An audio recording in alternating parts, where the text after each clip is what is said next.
Hello everybody, and thank you for sharing your time with me.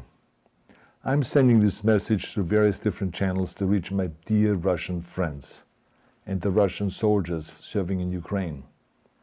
I'm speaking to you today because there are things that are going on in the world that are being kept from you, terrible things that you should know about.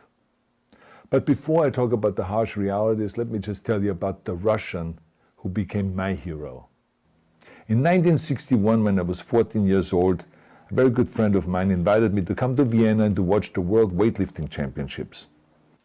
I was in the audience when Yuri Petrovich Vlasov won the World Championship title, becoming the first human being to lift 200 kilograms over his head. And somehow a friend of mine got me backstage.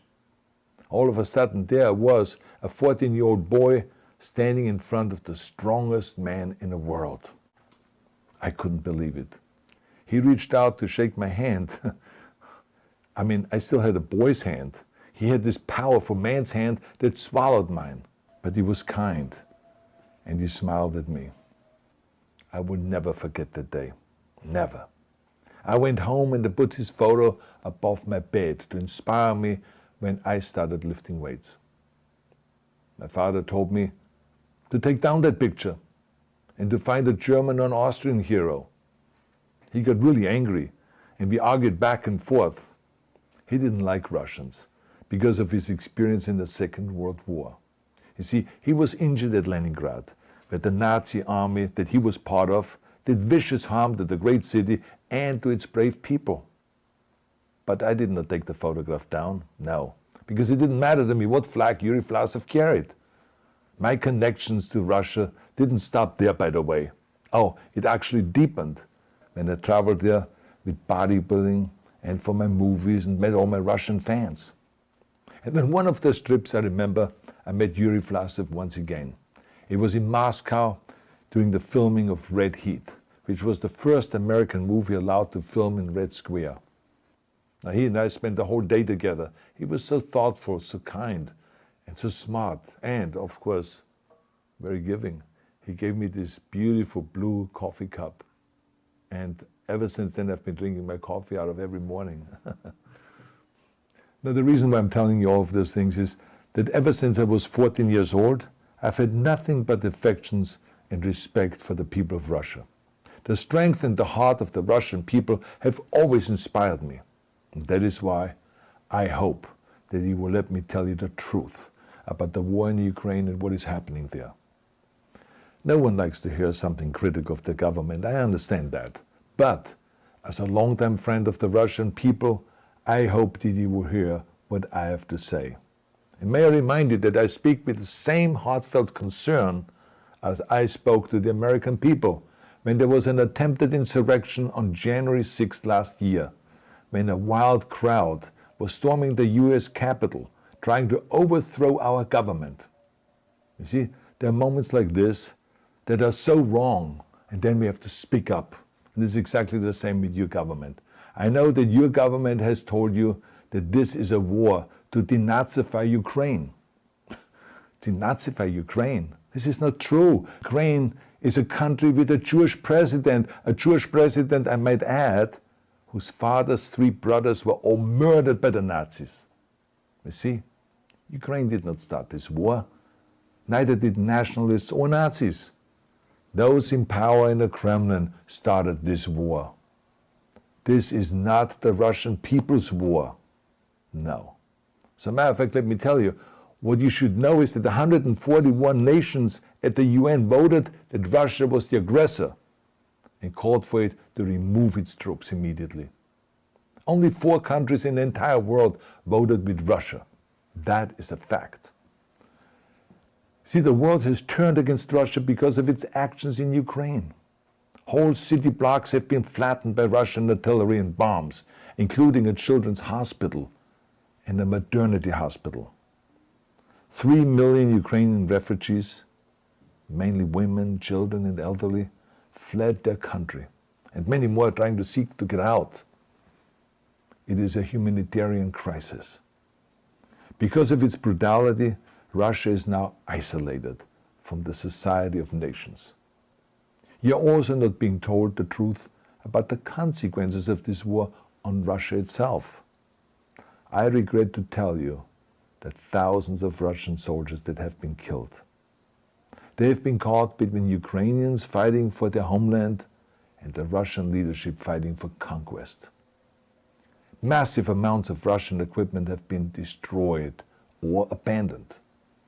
The destruction that Russian bombs are raining down upon innocent civilians has so outraged the world that the strongest global economic sanctions ever taken have been imposed on your country. Those who don't deserve it on both sides of the war will suffer. The Russian government has lied not only to the citizens, but to its soldiers. Some of the soldiers were told they were going to fight Nazis.